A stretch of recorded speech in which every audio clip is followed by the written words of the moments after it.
South India Shopping Mall, The Wedding Mantra, Sarikotta Wedding Collection, South India Shopping Mall. ఇక్కడ నల్గొండ జిల్లాలో ఉన్న YouTuber Pakistan ఎందుకు వెళ్ళాడు? జ్యోతి మల్హోత్రా ఉంది కదా, అంటే వీళ్ళు ఒకళ్ళని చూసి ఒకళ్ళు ఇక్కడికి వెళ్తే వెళ్ళాం, మరి అక్కడికి ఎందుకు వెళ్ళకూడదు అనుకుని వెళ్ళారా? పాకిస్తాన్కి ఎందుకు వెళ్లాల్సి వస్తుంది? పాకిస్తాన్ ఉగ్రవాదుల సానుభూతి పరుల ఈ జాకీర్ అనే అతను ఉన్నాడు కదా, అతను ఉగ్రవాద సంస్థ. ఒక బహిరంగ సభలో ఇతను ప్రశ్నించడం, అతను మాట్లాడటం, తిరిగి మన హిందూయిజంని మీరు పూజలు ఎన్నిసార్లు చేస్తారు, మన శత్రు దేశం, నువ్వు పహల్గాం దాడులు జరిగే సమయంలో నువ్వు అక్కడ 2 నెలలు ఉన్నావు అంటే నువ్వు గులాంబై ఉన్నావా? ఇంకా ఈ యూట్యూబర్లని ఈ పాకిస్తాన్ వాళ్ళు ఎంతమందిని ఉపయోగిస్తున్నారు? Namaste, welcome to I dream trending topic. నేను మీ Rajanirama, public speaker and family counsellor. ఈరోజు మరొక ట్రెండింగ్ టాపిక్తో మేము ముందుకు వచ్చాను. ఈరోజు ట్రెండింగ్ టాపిక్ ఏంటంటే, ఉన్నాడు కదా మన భయ్య సన్నీ యాదవ్, మరి ఇప్పుడు క్షేమంగా ఉన్నాడా? ఏం చేస్తున్నాడు? మరి తను చేసిన అంత పెద్ద మంచి పనికి సంతోషంగా ఆ మధుర స్మృతులన్నీ నెమరు వేసుకుంటున్నాడా? మరి పశ్చాత్తాపడుతున్నాడా? తెలుసుకుందాం. అయితే పాకిస్తాన్ ఎందుకు వెళ్ళాడు? ఇక్కడ నల్గొండ జిల్లాలో ఉన్న యూట్యూబరు, చేసుకుంటున్నావు నువ్వు చక్కగా చేసుకో, మంచి మంచి వీడియోస్ చేస్తున్నావు, అందరికీ ప్రపంచవ్యాప్తంగా అందరికీ అన్ని విషయాలు చూపిస్తున్నావు, మంచి మంచి విషయాలు తెలియజేస్తున్నావు, చాలా బాగుంది. అంటే ఈయన సిస్టర్ జ్యోతి మల్హోత్రా ఉంది కదా, అంటే వీళ్ళు ఒకళ్ళని చూసి ఒకళ్ళు మనం ఇక్కడికి వెళ్తే వెళ్ళాం, మరి అక్కడికి ఎందుకు వెళ్ళకూడదు అనుకుని వెళ్ళారా? లేకపోతే ఎవరైనా వీళ్ళని ఇన్ఫ్లుయెన్స్ చేసి పిలిచారా? ఇవన్నీ ఇప్పుడు తేలనున్నాయన్నమాట. ఇప్పుడు జ్యోతి మల్హోత్రా గురించి మనకు తెలిసినప్పుడు ఎంతో ఆశ్చర్యపోయాం.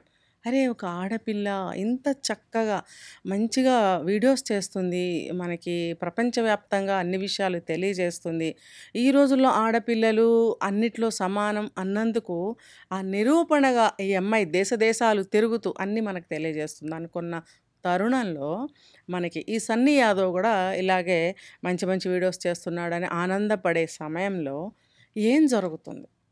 పాకిస్తాన్కి ఎందుకు వెళ్లాల్సి వస్తుంది? వీళ్ళు పాకిస్తాన్ ఉగ్రవాదుల సానుభూతి పరులా, లేకపోతే వీళ్ళు ఎందుకు వెళ్తున్నారు? వీళ్ళకి వాళ్ళతో ఉగ్రవాదులతో ఏమన్నా సంబంధాలు ఉన్నాయా? ఐఎస్ఐ వాళ్ళతోటి ఏమన్నా కనెక్షన్స్ ఉన్నాయా? లేకపోతే మనకి ఇండియన్ ఆర్మీ గురించి కానీ మన దేశం గురించి కానీ ఒక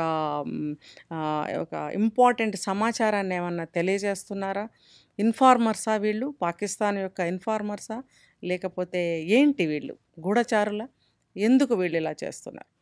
వెళ్ళాడు, వెళ్ళినవాడు ఎంత ధైర్యంగా మనకి తెలుసు, వింటున్నాం, చాలా వీడియోస్లో చూసాం మనం, హెలికాప్టర్ సాయంతో వెళ్ళాడు.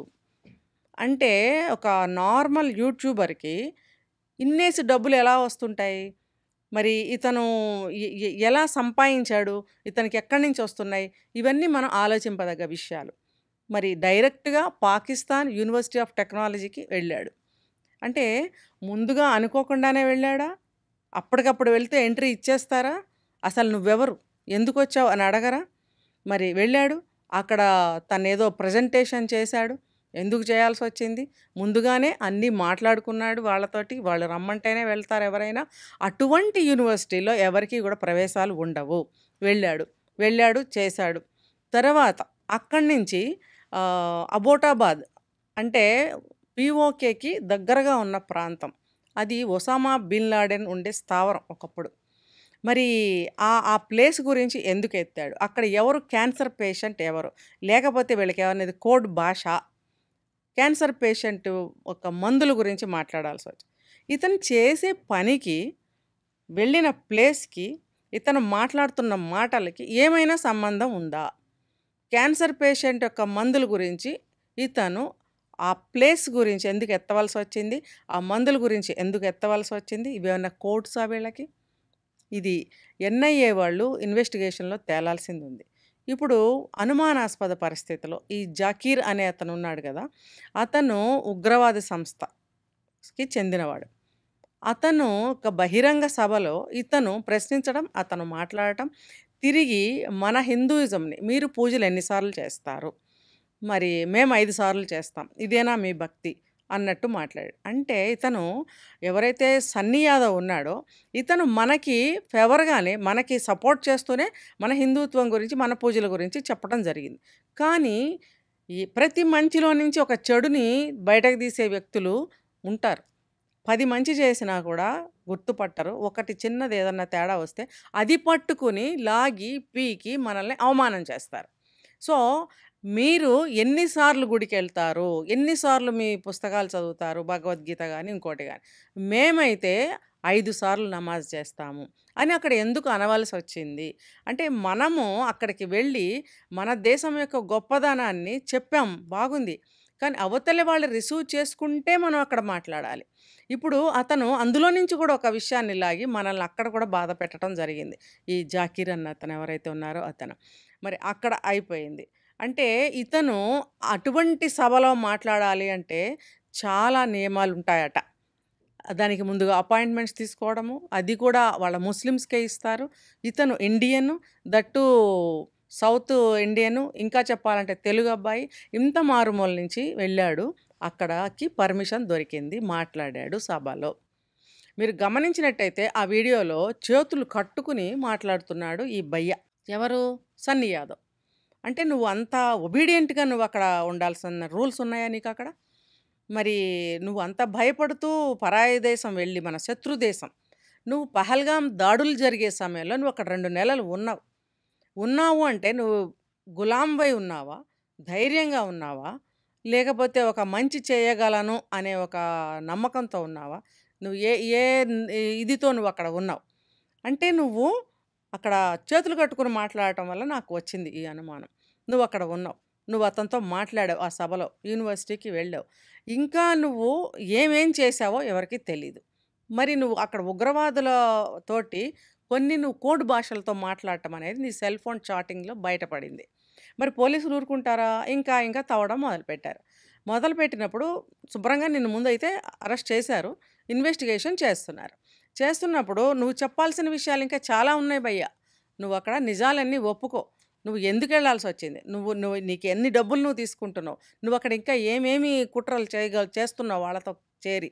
అంటే నువ్వు ఒక దేశద్రోహివని ఇప్పటికే నిరూపణ అయిపోయింది. అంటే నువ్వు కన్న దేశానికి, మాతృదేశానికి నువ్వు ద్రోహం చేయడానికి వెళ్ళావా? లేకపోతే నిస్సహాయ స్థితిలో ఇరుక్కుపోయావా? ఇప్పుడు ఈ ఎన్ఐఏ వాళ్ళు చేస్తున్నటువంటి ఇంట్రాగేషన్‌లో ఇంకా చాలా తేలాల్సినున్నాయి. నిగ్గు తేలుస్తారు.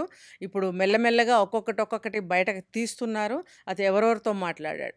అబూటాబాద్ ప్లేస్ పేరెందుకు ఎత్తాడు? ఆ క్యాన్సర్ పేషెంట్ ఏంటి? ఆ మందులేంటి? ఇవన్నీ కోడ్ భాషలైతే కనుక అవన్నీ కూడా తేలుస్తారు. ఎన్ఐఏ అంటే సామాన్యుది డిపార్ట్మెంట్ కాదు.